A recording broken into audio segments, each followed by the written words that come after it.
नमस्कार। आज पुनः म उपस्थित भइसकेको छु।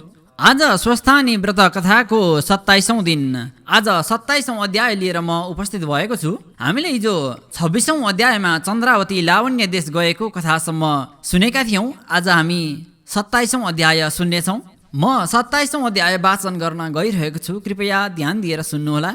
ॐ यं ब्रह्मा वरुणेन्द्र रुद्रमरुतस्तुनुवन्ति दिव्यैस्तवैर् वेदै साङ्गपदक्रमोपनिषदैर्गायन्ति यं सामगा ध्यानावस्थित तद्गतेन मनसा पश्यन्ति यं योगिनो यस्यान्तं न विदुः सुरासुरगणा देवाय तस्मै नमः।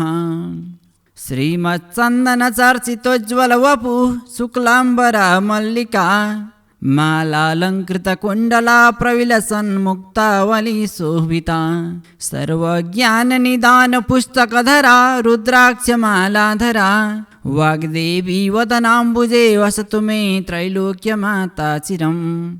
मुखं करोति वाचालं पङ्गुं लङ्घयते गिरिं यत्कृपातमहं वन्दे परमानन्दमाधवम्।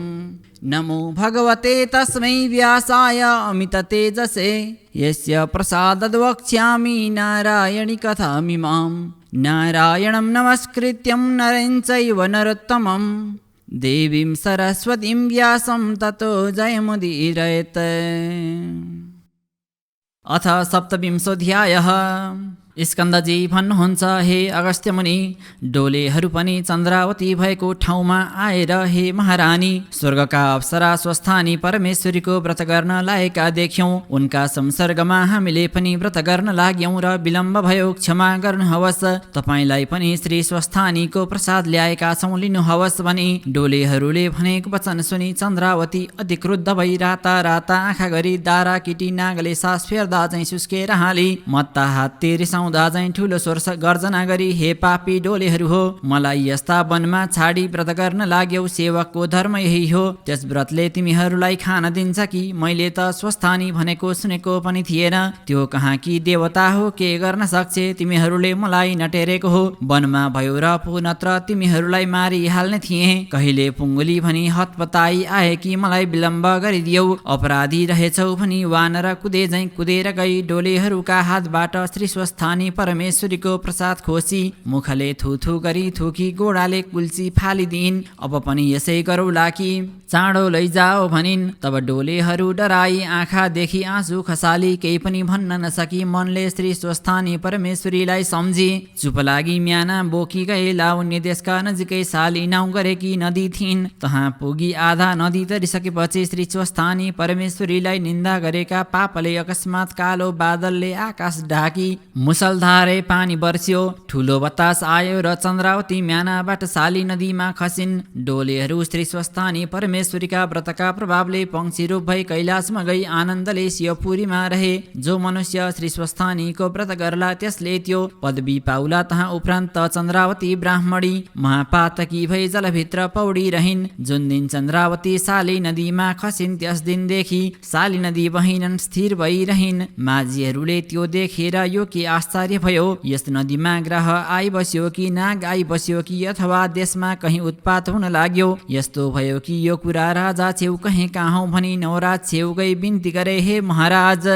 साली नदी बहिनन् स्थिर भइरहेकी छिन्। त्यस्तो भएको हामीले सुनेको पनि थिएनौं। आज आँखाले देख्यौं, आश्चर्य भयो। विचार गरी बक्सनु होस् भनी बिन्ती गरे। यति माझीका वचन सुनि नवराज राजाले मन्त्रीलाई डाकी माझीहरूले कहेको वृत्तान्त कहेर लोक समेत भई साली नदीमा गए। माझीहरूलाई भित्र केही जन्तु छन् कि जाल हालिहेर भनी अहराए। माझीहरूले हवस भनी जाल हालिहेरे। चन्द्रावती ब्राह्मणी जालमा अल्झी आइन्। चन्द्रावती कस्ती भएकी थिइन् भने शरीरमा कुष्ठ भई हात पाउ खसेकी, शुद्ध केही नभएकी, हिलाले छोपिएकी मुडो जस्तो चन्द्रावतीलाई देखि यो के वस्तु हो भनी डहराउन नसकी नदीका किनारमा मिल्काए। फेरि जालभित्र पसी खोज्न लागे, केही पाएनन् र हे महाराज, हामीले त केही पाउन सकेनौं भनी बिन्ती गरे। तहाँ पछि नवराज राजाले, हे गङ्गे, तिमी किन स्थिर भइरहेकी छौ? मैले जान्न सकिन मदेखि प्रसन्न हौ भनी हातमा अर्घ्य लिई पारो नवरत्न समेत गरी गाईका दुधले अर्घ्य दिना साथ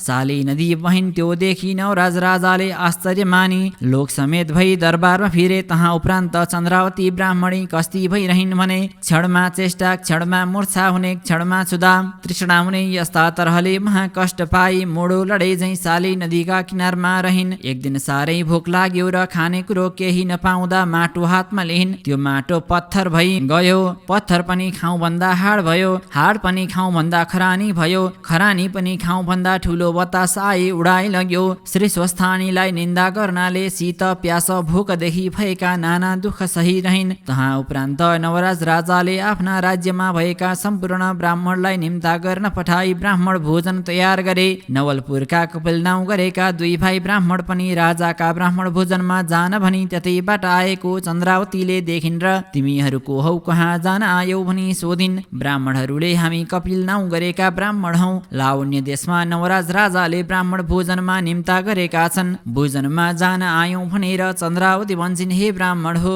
5 दिनदेखि मैले केही खाएको छैन, तिमीहरू भोजनमा जाने भए मलाई पनि केही मागी ल्याइदिए पुण्य होला, म अनाथलाई दया गर भनिन्। तब ब्राह्मणहरूले हे पापिनी, अहिले हामी यसै भन्न सक्दैनौँ, किनभने राजाका दरबारमा के जानी कसो हुन्छ। विशेष हामी ब्राह्मण जाति ल्याउन हुने वस्तु दिए त ल्याउला, ल्याउन नहुने वस्तु दिए कसोले गरौँला। यस अर्थले त आश गरी नरहेछ भनी ब्राह्मण लावण्य देशतर्फ गए।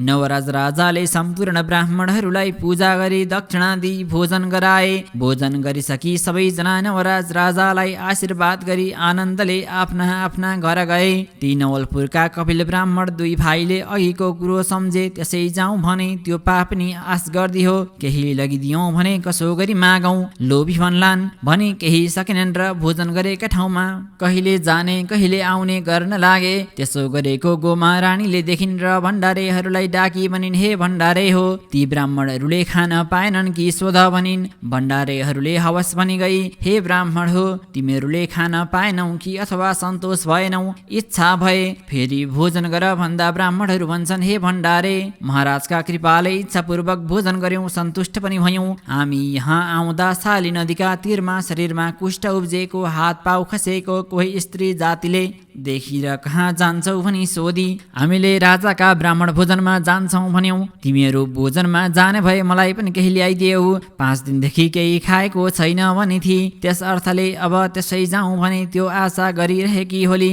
केही लगिदिउँ भने कसो गरी मागौँ भनी बसिरहेका छौँ भने यी कुरा भण्डारेले गोमा रानी छेउ कहे। तब गोमा रानीले ती 2 ब्राह्मणले बोक्न सक्ने जति अन्न देऊ भनिन्। भण्डारेले हवस भनी भण्डारमा गएर भण्डारमा राखेका वस्तु केही पाएनन्। नवराज राजाका सम्पूर्ण भण्डार सुकी गएर भण्डारेहरूले महारानी गोमा छेउ, हे महारानी, राखेका ठाउँमा कहीँ केही छैन, के दियौँ भनी बिन्ती गरे। गोमा रानीले त्यस्तो कुरा सुनि आफै भण्डारमा गई हेरिन्, दिने कुरा केही देखिनन् र आफूलाई भनी राखेको दाल भात दिई आल भनी अराइन्। भण्डारेले हवस भनी भात लिई ब्राह्मण छेउ गई, हे ब्राह्मण हो, त्यसको नाउँ गर्ने बित्तिकै राजाका सम्पूर्ण भण्डारका वस्तु सुकी गए, राखेका ठाउँमा केही पाएनन्। यो महारानीलाई भनी पकाइराखेको भात छ, लगिदेऊ, अरू थोक छैन भनी सुम्पिदिए। ब्राह्मणहरू बहुतै शर्म मानी त्यो भात लिई दरबारदेखि निस्की। जाने बित्तिकै राजाको भण्डार सम्पूर्ण पूर्ण भयो, जहाँ जो राखेको थियो तहीँ तहीँ सबै कुरा देखियो भनी कुमारले अगस्त्य मुनिलाई बताउँदा भए।